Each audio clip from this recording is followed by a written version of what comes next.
You thought yesterday's video was short. Well, here we have a 2-card archetype. Yes, the first one since Clears. And yeah, this is the White Knight archetype which was used in GX era. Lovely.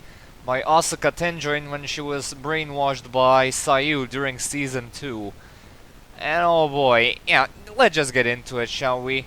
White Knight Queen is a level 7 light fairy type monster with 2100 attack and 800 defense and cannot be special summoned, and once per turn you can target one set card and destroy that target.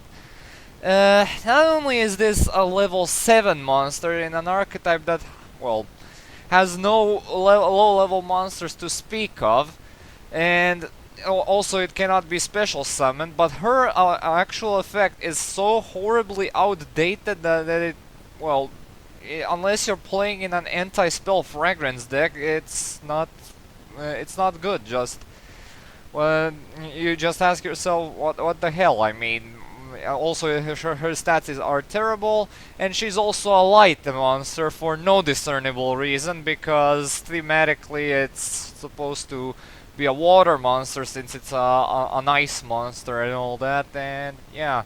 And hey, rank 7th place. Oh, who am I kidding? No, nobody runs this. This card sucks, and it's shouldn't have ever have been printed. The only thing it is waste of a good visual design. Next up we have their final monster, that being White Knight Dragon, a level 8 water with 3000 attack and 2500 defense. And during either player's turn, when a spell or trap card that targets this card is activated, negate the activation, and if you do, destroy it. When another face-up monster you control is targeted for an attack, you can send one spell or trap card you control to the graveyard, change the attack target to this card. Well, fun fact, did you know that due to his OCG name, this is also part of the Blue Eyes archetype because of its name is Blue Eyes White Knight Dragon? And fun fact as well, this card doesn't help either of those archetypes.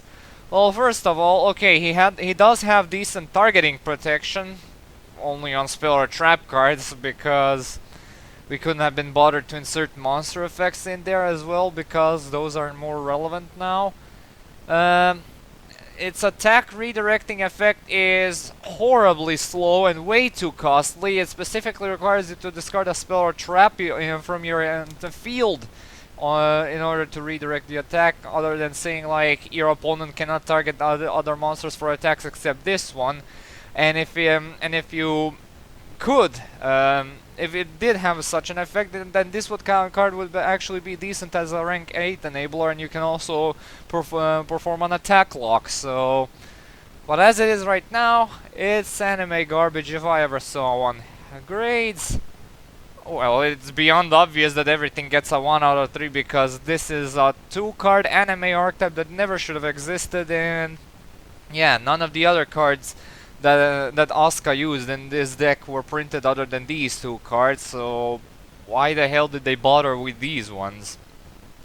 So yeah, isn't it kind of strange that every single archetype that Asuka Tenjoin used I reviewed was complete horseshit, especially this one? Well, the first one I reviewed were Cyber Angels, which took the longest to be imported into the real card game. But those actually got some recent support, which actually makes them somewhat relevant. But the Cyber Girl and the White Knight bunch, especially the White Knight thing, is something that will never ever be relevant. I mean, you can run White Knight Dragon in a Cloudian deck as a boss monster or something. You can, if you can somehow summon it consistently. Look, the only usage I can think of for White Knight Dragon is fuel for trade-in or for Dragon Rulers, the Water Dragon Ruler, if he were legal. So yeah, not very good. And that is it. Thank you so much for watching. Stay tuned for more videos and updates. Comment, like, and subscribe. Tomorrow we have another short GX era archetype. It's also going to be lovely, and after that, a very long one until I take a break from the series for a while. See you all, have a good day, and peace.